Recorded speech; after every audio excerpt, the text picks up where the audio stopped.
Well, maybe she's not as stupid as I thought. Maybe Alex was right. Maybe she is smart.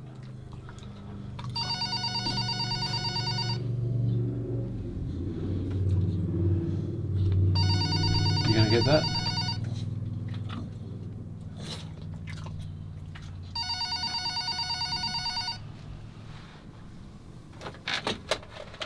Welcome to Home Video. This is James. Hang on. If you can just hold it for a second. Thank you.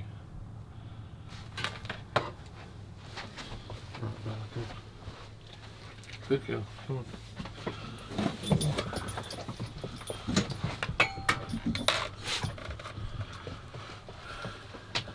on. Thanks for waiting.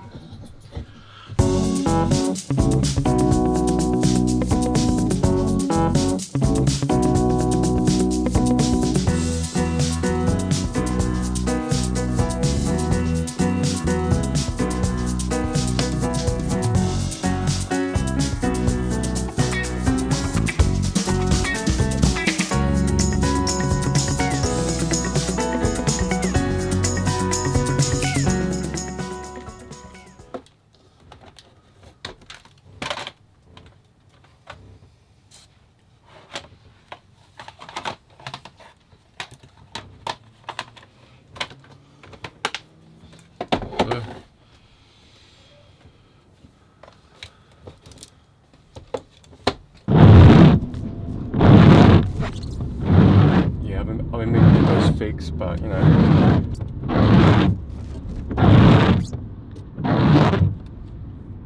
Right.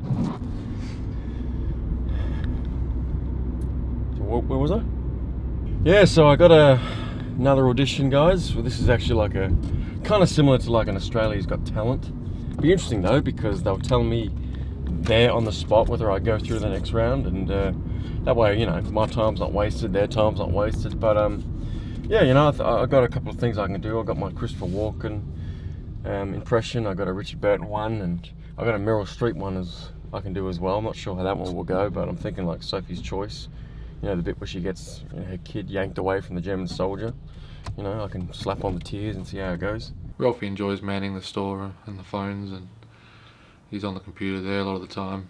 Yeah, his obsession with Burt Reynolds is crazy. Burt Reynolds? Greatest hits. Hey, I know the answer to this, but let's see what the internet has to say. Oh, that's interesting. But, you know, keeps him out of my hair. Alright, let's... Liza Minnelli, greatest hit. Oh, there isn't any. Feel like how tired of the place? It looks okay.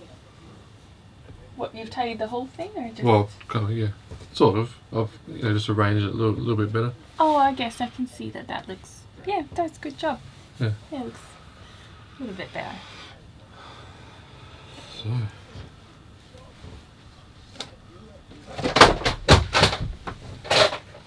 You could do with getting rid of some stuff, though. Oh, some of the bad titles I'm gonna. No, I mean set. it would probably stop that from happening all the time. Oh, Because it's quite like there's a lot. I think it's just the nature of the game. There's a lot here, you know. Yeah, the only problem is it's a bit of a drive. It's a bit of an hour and a half drive. I thought James told you guys that.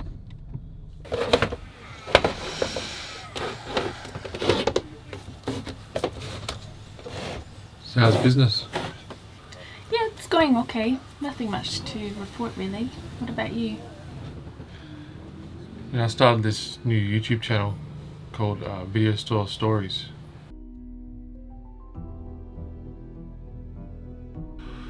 Welcome to Video Store Stories. I'm your host, James. This is a show where we take a look at some of your personal stories that have happened to you at video stores. We've got a letter sent to us from Ben in New South Wales. People can send in their stories of video stores, like what happened, exciting things that happened to them at video stores, and then I'll read it back. And I'm sure you had heaps of exciting things happen to you, at video stores. Not that I can really. I don't think so. No, but I see where you're going with it. I've always kind of seen, me and James' relationship kind of like, McCartney and Lennon. It's like the two of us. We have our fights. We have our conflicts. I mean, there's no, Yoko in between there. I suppose Becky could be the Yoko, but I think without me, he'd just be the McCartney. I mean, I'm definitely Lennon. Yeah, I'm definitely Lennon for sure. I mean, So people would just write in just about things that happened to them when they were renting videos. Ben writes, "It was 1996 and I was working at my local video store, as I always do on a Friday night. The clientele that frequented the store was of the most part respectable, but like with every postcode, you always get a few bad eggs. The store was close to closing, and as I was casually rewinding some of the tapes, a rather peculiar looking fellow entered the store. His behaviour was a bit off, and he looked very suspicious. I tried to think nothing of it, and thought that maybe he was a night shift worker or something, and hoped he would pick a movie quickly, as I was shutting the store in less than 10 minutes. I discreetly kept an eye on the man, browsing the shelves. It was very quiet, as I had already turned the TV off, and the only sound you could hear was the sound of the VHS tape rewinder rewinding the tapes. The man looked up casually and saw me glance at him. Then he went back to browsing the shelves. I thought this was a bit weird, as I was immediately thinking thief in my head. I said in a loud voice, 'We're closing in 5 minutes. The man continued browsing for a moment, and then suddenly made tracks to the door. I watched him leave to make sure he hadn't stolen anything, and then quickly shut the doors behind him, locking the doors. The next night was business as usual. It was 10 minutes until close when the same guy as the night before walked in. He wore a hoodie this time with dark sunglasses. He browsed the shelves, looking more suspicious than ever. I was a bit nervous, so I shouted again, 'We're closing in 5 minutes. The man browsed a bit longer, and this time grabbed a movie and took it to the counter where I was standing behind. He puts the tape down on the counter. He pulls a knife from his jumper. 'Give me all the money in the register.' I told him there wasn't much in there, but proceeded to grab it all and give him all that was in the register. He then asked me why I have so many copies of the movie Ransom in the new release section. I told him that I didn't understand it either, and it wasn't my decision, it was the manager's. Before I knew it, he reached over the counter and lunged the knife deep into my stomach. I fell to the ground, the light in my eyes growing dimmer and dimmer as I lay there in a pool of blood. Suddenly, I woke up. It was all a dream. No, seriously, that was a dream I had. I did work in a video store though.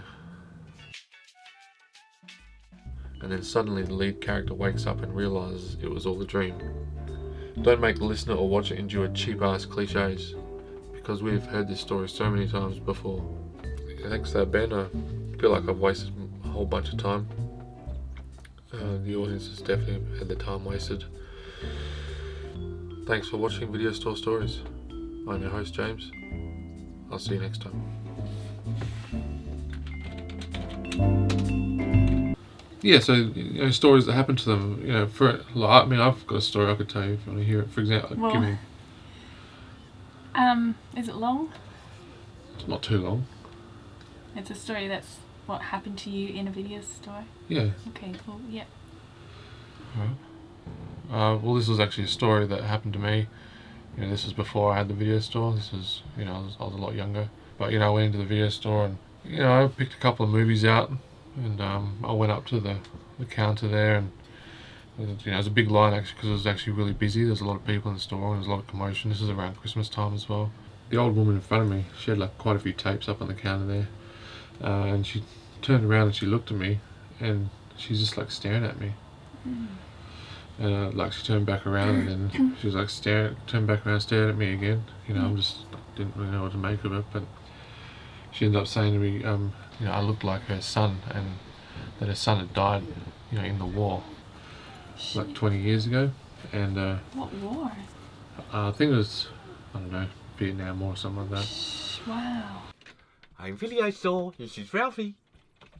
And she proceeded to kind of pull into her purse and showed me a photo of her son, and looked nothing like me actually, to tell you the truth. But she goes, "Look, I haven't heard my son say goodbye, Mum, in in so long. Oh It gosh. means so much to me if when I leave you could say goodbye, Mum. That's so sad. Yeah. So what did you? Well, what could I do? I was standing there, I was thinking, well, yeah. I just said, okay, well, yeah, sure. I mean, I can do that, I guess. Oh my gosh, that's really sad. Phantom of the Opera. You don't want that film. So, no, I just don't think it's a very good film for a George Butler film. Gerard Butler. Oh no, I said Gerard, didn't I? You said George, I said Gerard. What? No, it's just... Anyway, it's not a very good film. Can't you pick something else? So she grabs the things, and the Yeah. guy checks her out, and he puts the VHS tapes in the bags, and then as she's going to, walk through the door, she turns around and she says, goodbye, son. I stood there and I said, I was like, bye, Mum. That's so sweet. Yeah, and so, she smiled and she would have loved that. Yeah, if and she's- and then she turned and walked out. And, You know the one where he's got the president in the White House? That's a much better film. Yeah. No, I don't think so. No, I just don't think it's a very good film, sir. It's no use to swear at me. You don't know what you're talking about. I'm not going to rent that film out to you, mate. so I walked up to the counter and I put my tapes on the counter and he checked them through and he said to me, well, that'll be $272. What were you renting? Well, that's what I said to him. I said, well, how can that be? I only got, the 6 cents. It was the 6 cents I got. It was like an overnighter at the time. I only had the 6 cents, and I think it was like another weekly. I can't even remember what weekly it was. So, it should only come to like $6-7. Yeah, that's not a bad film. Burt Reynolds. How can that be? And he said, well, I distinctly heard you say goodbye to your mum. I mean, she said that you were paying for her bill. She had a whole lot of finance that you were going to fix up. And, you said Oh goodbye, my Mum. God. And what are you trying to play here, She tricked you. Yeah. And so I said, well, I said, geez, like this is ridiculous. And anyway, I ended up looking out into the parking lot. And I saw the old lady, she was getting out into her car. And she was basically just putting her bag into the back seat. I tell you what, since you're going to get that film out, I won't mind reserving, yes, Phantom of the Opera for you. How's that? I know, that's all right. Oh, it's great to meet another fan. Yeah. All right, thanks, Mr. Dobalina. See ya, Bob Dobber. Mr. Dobalina, bye.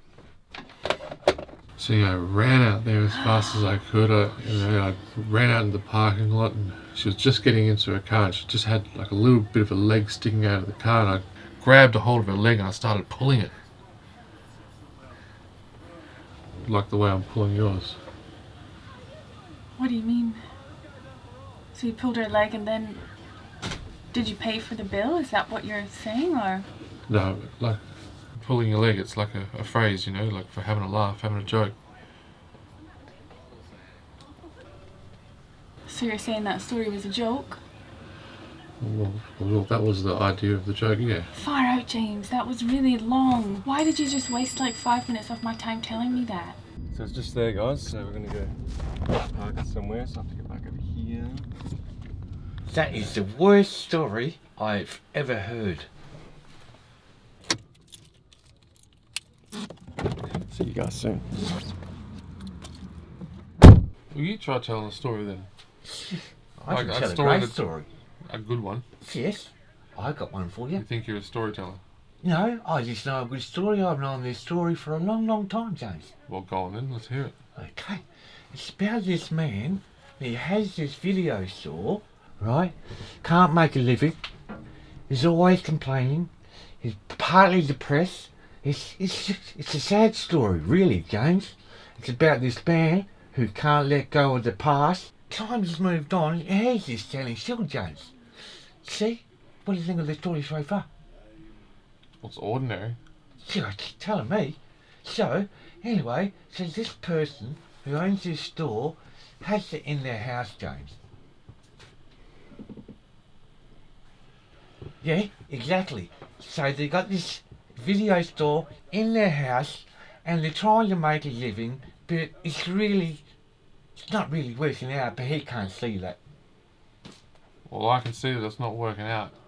No, not you, James. It's the person in the story can't see that the story's not working out, James. Well, Mine had a start, a middle, and an ending, James. Yours is just talking. Do you want me to continue, James? no. It's an old story, James. It's an old, sad story. Well, either way, it's an ordinary story. It's a very ordinary story. I'm surprised. Well, you just didn't tell it well. It could have been a good story, but you just didn't tell it well.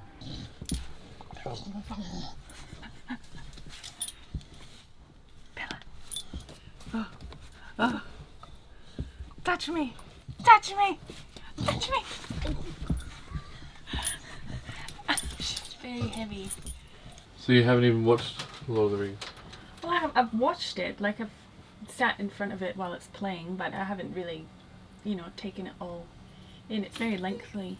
It's hard to keep up. I mean, yeah, it's long, but that's the point. The point is for it to be long. Well, not for it to be long, but... Yeah, it's not really my cup of tea. This is my favourite deck. Usually when someone does readings, it's good to just, get to know one deck so that you can really answer the questions more clearly. I started doing like tarot readings, so sell the candles and the things I make and then do like little tarot readings on the side. Alright. And like charge it like a small fee. Okay. Did Tarot you- cards. Yeah. Did you want me to do a reading for you? Yeah, I don't really believe in that kind of thing. Okay, well, do you want to just do it for fun then? If you want. It's not like you've got anything to lose if you don't believe in it. Okay. Is there anything specific you want to ask the cards? You can ask if the video stores will ever come back. Yeah, I can ask. So will the video stores ever come back? Yeah. That's what you want to ask? Yeah. Will video stores ever be profitable again? Okay. Will the video stores ever be profitable again? Yeah. Will a home video store ever be Okay, profitable? you have to be like clear on what you're asking. You can't sort of like keep changing Okay. it. So Will the home video store be profitable will the home video store be profitable? in the future? James, I told you you have to just keep it simple. Okay. Will the home video store be profitable in the future? If you just pick one card, we'll just do a one card pool, not a full spread, because it's a pretty straightforward answer. Yeah.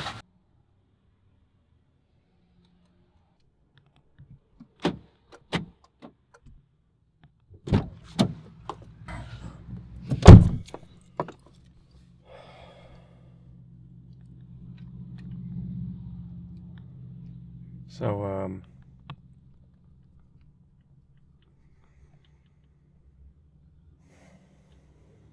apparently they didn't like my Meryl Streep audition.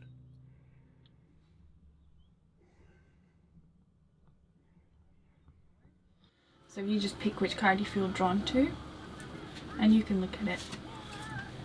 Page of Ariel. Okay, well, I know what that means. It's basically saying that what you need in your life to change, like the answer to sort of your question, is like standing right in front of you. It's right in front of your face. Yeah, so like the VHS tapes or the laser disc, but how do I make that profitable? That's what I mean. Like, It's basically saying that you're sort of like looking out here for sort of your answers and things, but what the angels are trying to tell you is what you're looking for is like it's standing like right in front of you. It's standing right in front of your face. Well, it doesn't really mean anything because I don't know. I've tried for years to make this work and it just doesn't work. I feel like it's pretty straightforward. They're literally telling you that the answer is standing straight right in front of your face.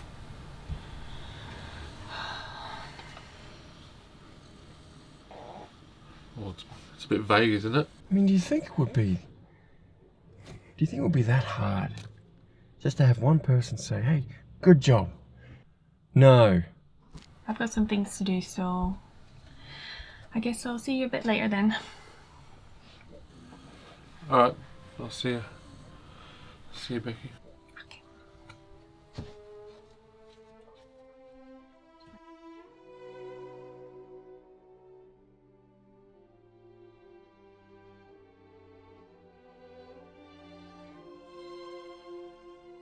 Why is it so hard sometimes? Really? Not just this gig itself, just life in general.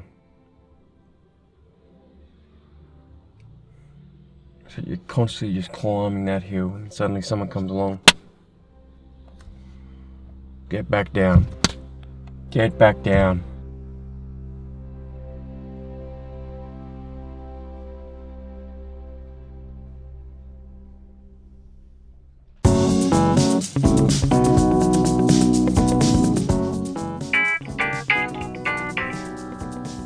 Alan speaking.